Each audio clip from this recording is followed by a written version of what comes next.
That is a egg tooth.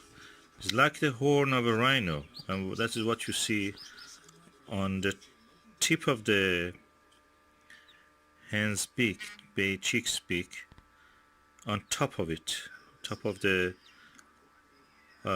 upper part of the beak. It's exactly like a horn of a rhino, or what they thought is a something on a mouth of a iguanodon in the past. When actually we know that they were the claws.